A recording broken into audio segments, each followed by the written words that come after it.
কি গো, বলি ঘুম হবে না? না গিন্নি, ঘুম আসছে না গো। যতবার ঘুমানোর চেষ্টা করছি ততবার শুধু অসহায় মহারাজ আর রানীমার মুখটা মনে পড়ছে গিন্নি। না না গিন্নি, কিছু একটা আমাকে করতেই হবে। কি করবে? কিছু ভেবেছো? হ্যাঁ, তুমি শুয়ে পড়ো গিন্নি, আমি একটু চিন্তা করব বুঝলে। বেশি দেরি করলে সব হাতের বাইরে চলে যাবে গিন্নি। হে উপরওয়ালা, একটা কিছু বুদ্ধি আমায় দাও। সবাই আমার মুখ চেয়ে বসে আছে। মন্ত্রীমশাই, মহারাজের খবর কি? আমাদের জানান, আমরা খুব উৎকণ্ঠায় আছি। মহারাজ খুব অসুস্থ, উনি উঠে বসতে পারছেন না। বিজ্ঞানী, আমাদের একবার মহারাজকে দেখে আসা খুব দরকার। আমরা কয়েকদিন ধরে শুধু লোক মারফত কথা শুনছি। গোপাল, আমাকে কি সাধারণ লোক বলে মনে হয় তোমার? কই, আমি তা তো বলিনি। আপনি সাধারণ কেন হবেন? আপনি অসাধারণ। আমরা আপনাদের কারো মুখে মহারাজের খবর শুনবো না, আমরা সচক্ষে দেখব। এখন মহারাজের সম্পূর্ণ বিশ্রাম দরকার। রাজবৈদ্য, তুমি কিছু বলো, মানে কি অবস্থায় মহারাজ আছেন? মানে তুমি কি দেখে এলে সেটা গোপালদের বুঝিয়ে দাও। বিজ্ঞানী গোপাল, আমি তোমাদের সবাইকে বলছি, মহারাজ এখন বিশ্রামে থাকবে। একমাত্র ওই রানীমা ছাড়া ওখানে যাবার অনুমতি আমি কাউকে দেব না। তাহলে মন্ত্রী মশাই কেন গেলেন? আমরা সবাই কি সৃষ্টি ছাড়া নাকি আমরা হত্য ছাড়া? তবে আর একটা কথা শুনে নাও সভাকবি, মহারাজ আমাকে রাজত্ব সামলাতে বলেছে। মহারাজের অনুমতিতেই আমি রাজ্যভার গ্রহণ করেছি। সে কি, গায়ে মানে না আপনি মোড়ল? মুখ সামলে বিজ্ঞানী, আর কিছু বললে আমি ভুলে যাব যে তুমি আমাদের সম্মানীয় সভাসদ। আমরা যে আসনে মহারাজকে বসিয়েছি সেই আসনে আপনাকে আমরা মানতে পারবো না। দূর, রাখো তোমার কথা। ওটা ব্যাঙের মাথা, মন্ত্রীমশাই যা তা। হাতে যদি থাকতো একটা হাতা, দেখতাম কার ঘাড়ে কটা মাথা। এই মন্ত্রীমশাই, পরিষ্কার করে বলে দিচ্ছি, আপনাকে আমরা মানি না, মানতে পারবো না। রাজদ্রোহ? হ্যাঁ, এত বড় সাহস! হ্যাঁ, এ যে দেখি বাঁশের থেকে কঞ্চির দর বেশি। আমরা করব কঞ্চিদ্রোহ। রাজদ্রোহ তো অনেক বড় ব্যাপার। গোপাল, তুমি কিন্তু বড্ড বাড়াবাড়ি করছো। তুমি আমাকে কঞ্চি বললে? আচ্ছা, কেন বললে? তা কঞ্চিকে কঞ্চি বলবো না তো কি বাঁশ বলবো? পথ ছাড়ুন, আমরা মহারাজকে দেখতে যাব। হ্যাঁ, আমরা মহারাজকে দেখতে যাব, এবং এক্ষুনি। সেনাপতি, আমি মহারাজের হয়ে আদেশ দিচ্ছি, গোপাল, সভাকবি এবং বিজ্ঞানীকে আর কিছুমাত্র বাড়াবাড়ি করলে কারাগারে নিক্ষেপ করবে। আমি বেয়াদবি সহ্য করব না সেনাপতি। এটা একদম ভালো কথা নয় মন্ত্রী মশাই, আপনি কিছু একটা গোপন করছেন। মহারাজের শরীর নিয়ে আমরা খুব চিন্তিত। মহারাজের কাছে এখন কেউ যেতে পারবে না। কেন বুঝছো না? মহারাজ অসুস্থ, এবং এই সময় কোনো রকম বিপদ হলে তোমাদের ঘাড়ে দোষ পড়বে। সেটা কি উচিত হবে? ঠান্ডা মাথায় চিন্তা করো। বুঝেছি, এরা আমাদের মহারাজের কাছে যেতে দেবে না। আমাদের অন্য ব্যবস্থা করতে হবে। ঠিক আছে, আর যাচ্ছি, কিন্তু এর মানে এই নয় যে আমরা আপনার দাপটে ভয় পেয়ে গেলাম। শুনে রাখুন মন্ত্রী মশাই, আপনি আমার কাছে কঞ্চি ছাড়া আর কিছু নয়। কঞ্চিকেও কিভাবে মোট করে ভাঙতে হয় সেটা আমি জানি। চলো বিজ্ঞানী, চলো সভাকবি, চলো পণ্ডিত, চলো চলো। আমরাও দেখবো আপনি কি করতে পারেন। আমরা মহারাজকে চাই। আজকের পর তোমাদের এখানে কোনো প্রয়োজন নেই, তোমাদের বরখাস্ত করলাম। দূর কঞ্চি মশাই, আপনি বরখাস্ত করার কে? হ্যাঁ, আমরা আপনার সভাকে প্রত্যাখ্যান করলাম। মহারাজ আবার সুস্থ হয়ে রাজ্যপাট সামলাবেন, তখন আমরা আবার এই রাজসভায় আসবো। চলো বিজ্ঞানী, চলো সভাকবি, পণ্ডিত, চলো, আমাদের এখন অনেক কাজ বাকি।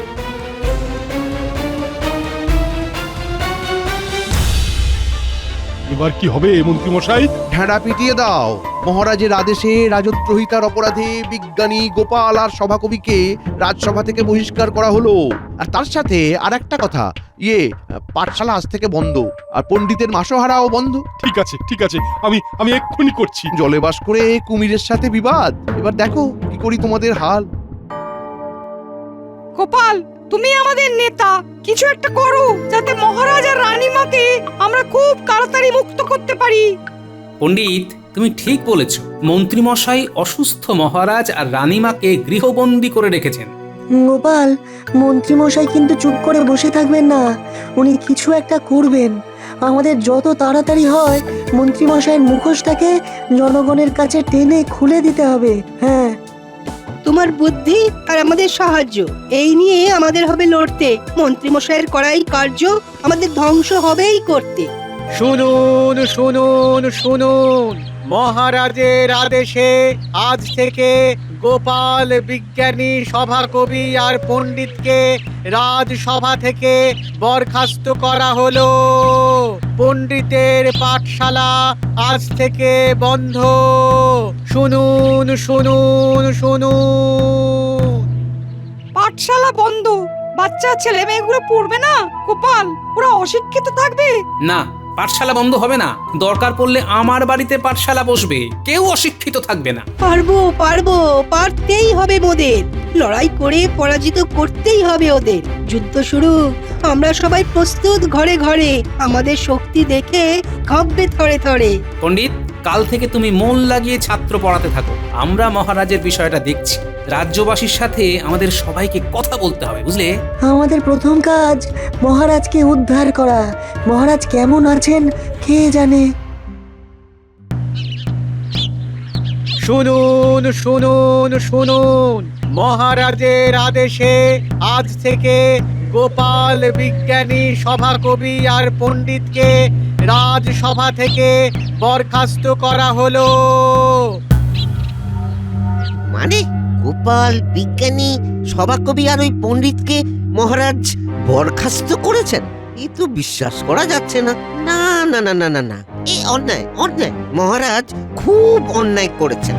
পণ্ডিতের পাঠশালা আজ থেকে বন্ধ। শুনুন শুনুন শুনুন। শুনলে রানী, মন্ত্রী কত বড় ধূর্ত, কত বড় বদমাইশ। আমাকে শিখণ্ডী করে ওর উদ্দেশ্য চরিতার্থ করছে। রানী, গোপাল বিজ্ঞানী পণ্ডিত আর সভাকবি কি এই ঘোষণা বিশ্বাস করবে? মহারাজ, আপনি শান্ত হন। আপনার শরীর খারাপ, আপনি উতলা হবেন না। আমার মন বলছে গোপাল কিছু একটা চমৎকার দেখাবে মহারাজ। তাহলে তো গোপালের সাথে একটু দেখা করতে হবে। এখন তো সম্ভব নয়, আমরা তো গৃহবন্দী মহারাজ। দাসীকে কোনোভাবে গোপালের সাথে দেখা করানো যায়? দাসীকে একবার ডাকো না। দাসী, ও দাসী। সম্ভব না মহারাজ, আমরা গৃহবন্দী। প্রণাম মহারাজ। দাসী, একবার গোপালের সাথে দেখা করতে পারবে? আমি চেষ্টা করব মহারাজ, আমি কথা দিতে পারছি না, তবে চেষ্টা করব। দাসী, তুমি যদি সম্ভব হয় নিজেকে বাঁচিয়ে গোপালের সাথে দেখা করে শুধু এই কথা বলো, মহারাজ রানীমা গৃহবন্দী। ঠিক আছে রানীমা, আমি চেষ্টা করব।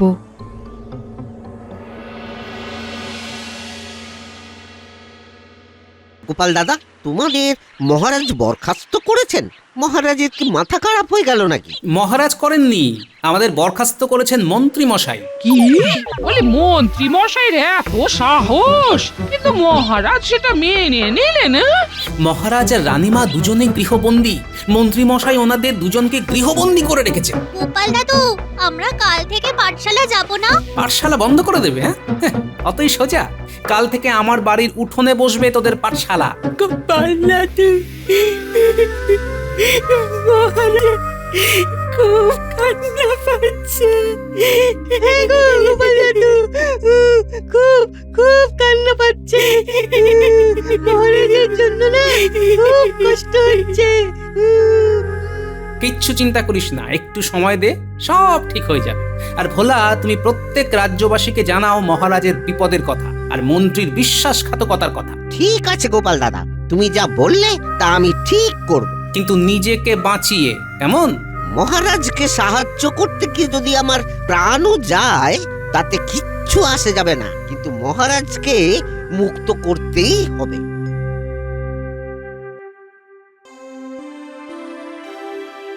আমি এখন থেকে রাজা, বটা ঘটা আমার দুই মন্ত্রী। আমাদের কত দিনের ইচ্ছে মন্ত্রী হবার, কি বল ঘটা? আর বলতে ব্যাস আমাদের একটা হিল্লে করে দিলেন মন্ত্রী মশাই। ঠিক করে বল, মন্ত্রী মশাই কি এখন আর মন্ত্রী আছেন নাকি? মন্ত্রী থেকে রাজা হয়ে গেছেন। এখন রাজা মশাই বলবি, কি মনে থাকবে? মনে থাকবে বাবা, আর ভুলি, ক্ষমা করবেন রাজা মশাই। তুচ্ছ কাজে এসব তুচ্ছ ঘটনাকে মনে রাখতে নেই। যাকে সেনাপতি, তোমার অনেক কাজ। মহারাজ যেন বাইরে বেরোতে না পারেন। রানীমাকে চোখে চোখে রেখো। মন্ত্রী মশাই এই রাজ্যের রাজা হয়ে বসেছেন। কি সর্বনাশ, কি সর্বনাশ! আমাকে যে করেই হোক গোপাল দাদার কাছে সব কথা বলতে হবে। যেমন করেই হোক আমাকে বেরোতে হবে।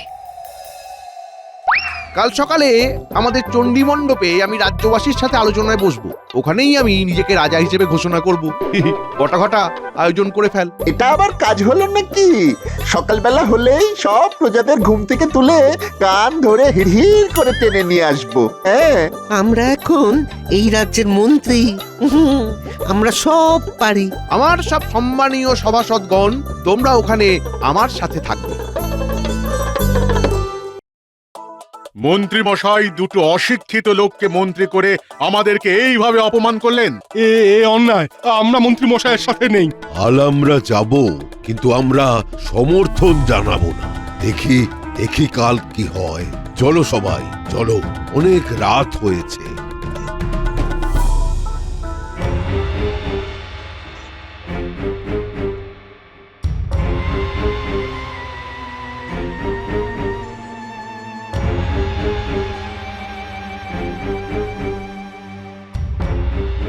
কি গো, বলি ঘুম হবে না?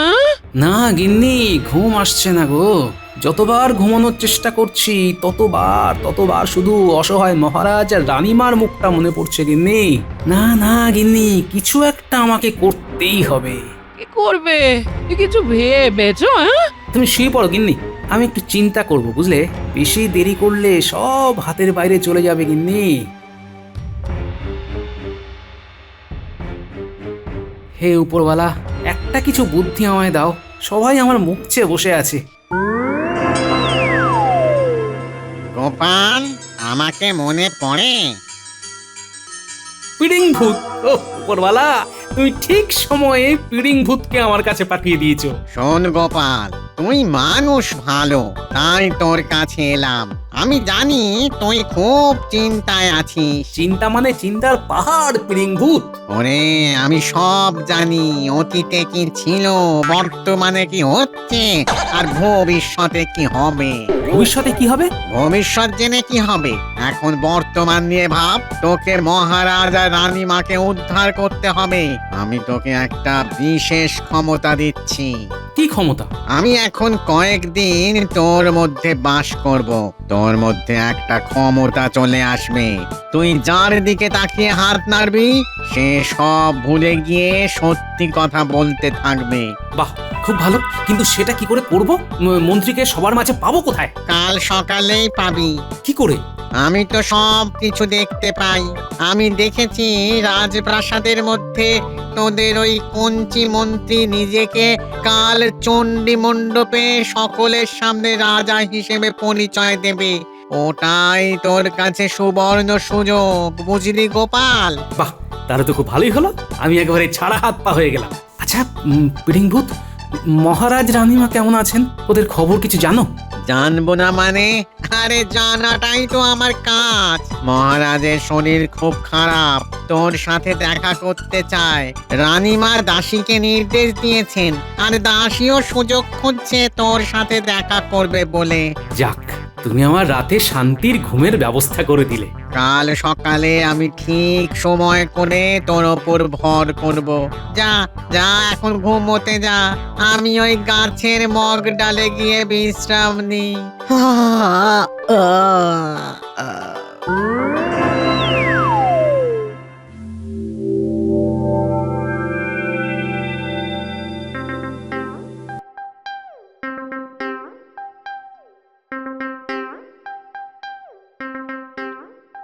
কি হলো?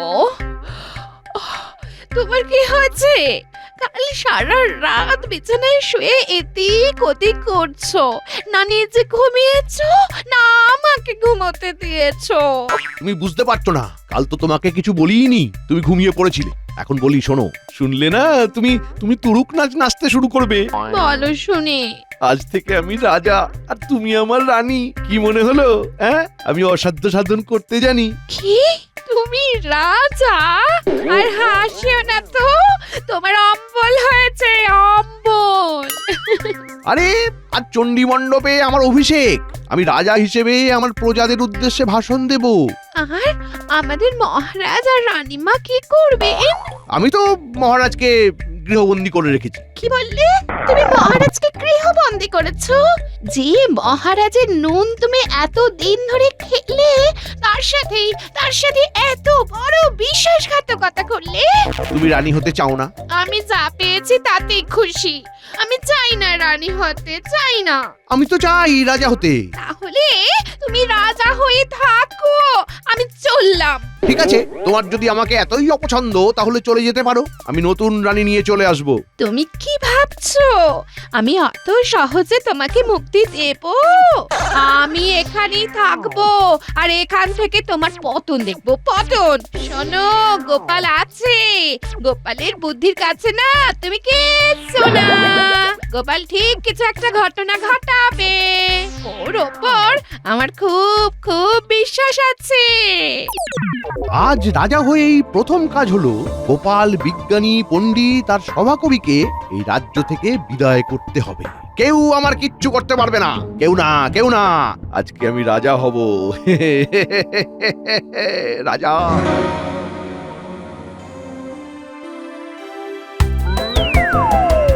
গোপাল, আমি এসে গেছি। তুই তৈরি? আমি তৈরি। তাহলে এবার তোর মধ্যে টুক করে ঢুকে পড়ি। চুপ। ওরে বাবা, কিরকম দেহটা দুলে উঠলো। কি গো, বলে তুমি দুলছো কেন? আমার ভেতরে ভূমিকম্প হচ্ছে, কিন্তু সব দুলছে। এই এই এই তো আবার আস্তে আস্তে শান্ত হলো। এবার দেখ তুই তোর গিন্নির মন পড়তে পারছিস কিনা। পারছি পারছি পারছি পড়তে পারছি। গিন্নি, তুমি ভাবছো আমি মহারাজের শোকে পাগল হয়ে গেছি? না না,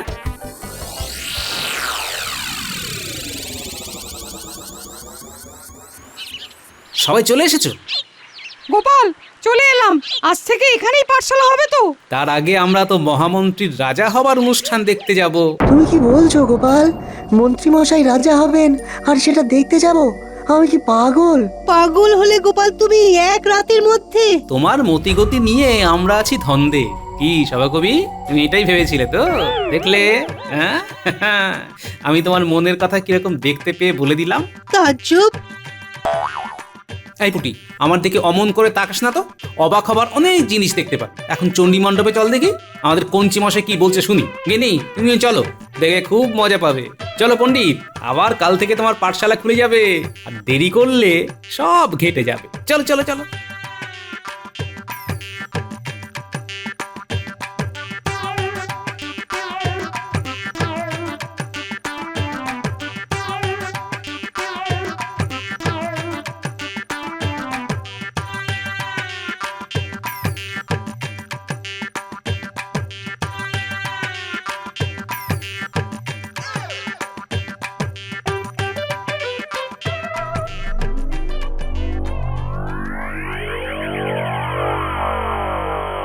সবাইকে এনে হাজির করেছি রাজামশাই। এবার আপনার প্রবচনটা শুরু করুন। কে রাজা? কে রাজা? আমরা ওকে রাজা বলে মানি না। আমাদের রাজা মহারাজ কৃষ্ণচন্দ্র রায়। মহারাজ অসুস্থ, আমি তো মহারাজের আদেশ অনুযায়ী রাজ্যপাট সামলাচ্ছি। কি মন্ত্রী মশাই, বলছি আর কত মিথ্যে বলবেন? মুখ সামলে গোপাল, তুমি কৃষ্ণনগরের রাজাকে অপমান করছো। হ্যাঁ,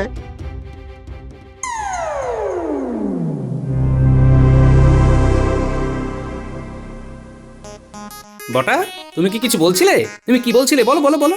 হ্যাঁ বলছিলাম তো, এই মন্ত্রী বেটা খুব পাজি। কি সব বলছিস বটা? যা বলছি সব ঠিক বলছি। কেন, তুই মন্ত্রীর পায়ে তেল দিয়ে থাক। যাক, বটা তাহলে সত্যি কথাটা বললো। এবার ঘটা কি বলে শুনুন। গোপাল তো জমিয়ে দিল। এটা কি হচ্ছে?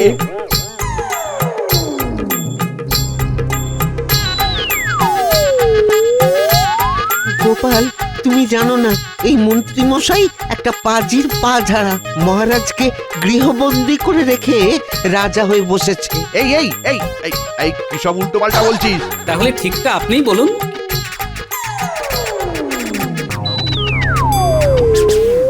কি আর বলবো? মহারাজ অসুস্থ হলেন আর তার সুযোগ নিলাম আমি। রাজবৈদ্যকে বললাম, ওই তো রাজবৈদ্য দাঁড়িয়ে আছে, ওকে জিজ্ঞেস করো গোপাল।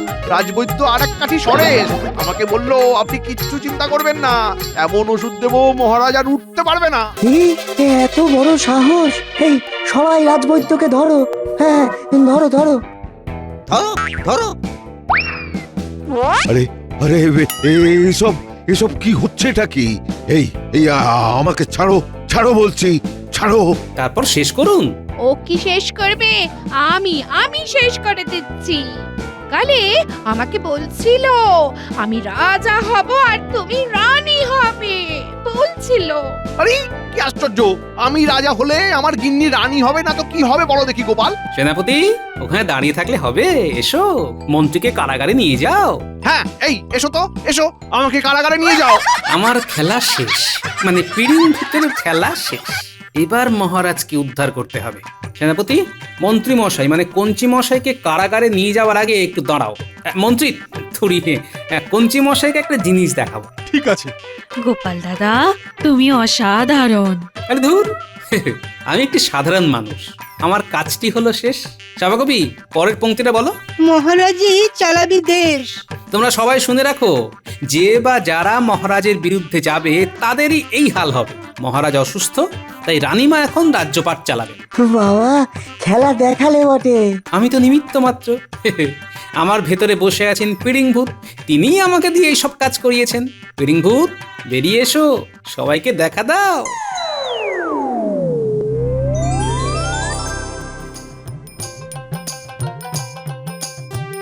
মন্ত্রীমশাই, এই দেখুন, আপনাকে ভূত দর্শন করালাম।